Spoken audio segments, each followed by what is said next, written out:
During the COVID-19 lockdown phase in Nigeria, President Muhammadu Buhari had directed the Ministry of Humanitarian Affairs, Disaster Management and Social Development to develop a strategy to sustain the homegrown school feeding program during the lockdown without compromising COVID-19 protocols. But there had been reservations as to whether the exercise was actually carried out.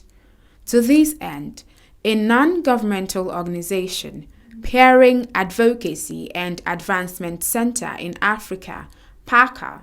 in partnership with the Department for International Development, DFID UK, through Action Aid Nigeria, conducted a research aimed at confirming the continuation of the National Homegrown School Feeding Program in the Federal Capital Territory during the COVID-19 lockdown. Making this known to the media on Tuesday in Abuja at the launch of the research findings tagged Where the Kids Fed, National Homegrown School Feeding Program in the midst of COVID-19, assessing challenges and prospects in the FCT.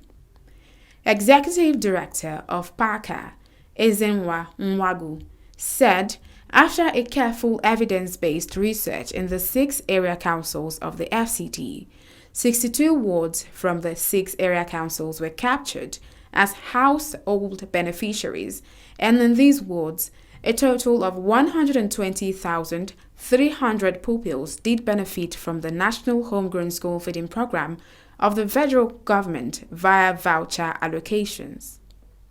This, he said, required the beneficiaries to go to a primary school, show their vouchers, and pick up their packs containing the food items, which comprise of 5 kilograms of rice, beans, salt, palm oil, vegetable oil, tomato paste, and half cart of eggs.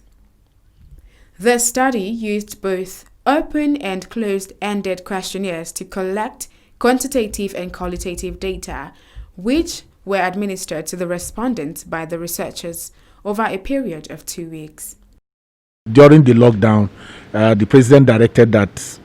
the Ministry of Humanitarian Affairs should still be involved in the home feeding, school feeding program during lockdown. And you know that there was skepticism all over the place as to whether it happened, it didn't happen. So we went out with the resources provided for us by Action Aid,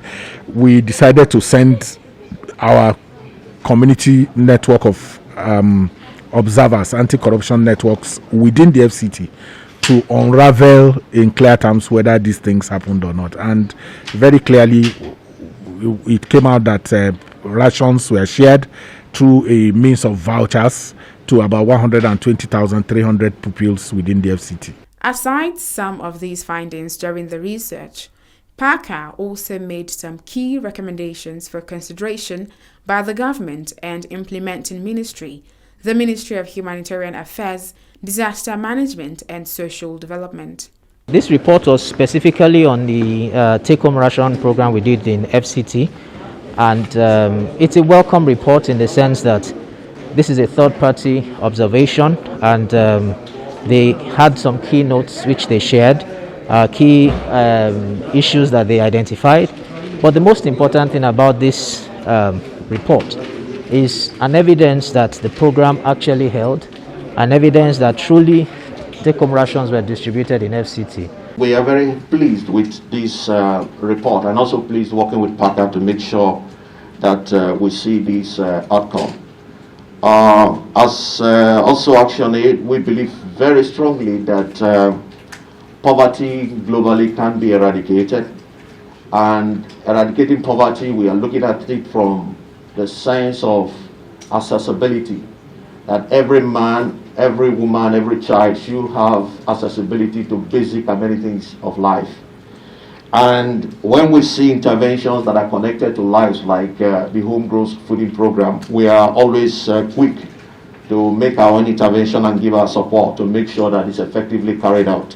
And that is the reason why we supported Paaca'S to see what comes out of that intervention. The report was intended to assess the performance of the National Homegrown School Feeding Program distribution exercise in the Federal Capital Territory, its challenges in providing access to palliatives, and to improve subsequent exercise through provision of recommendations and feedback to the government and the public.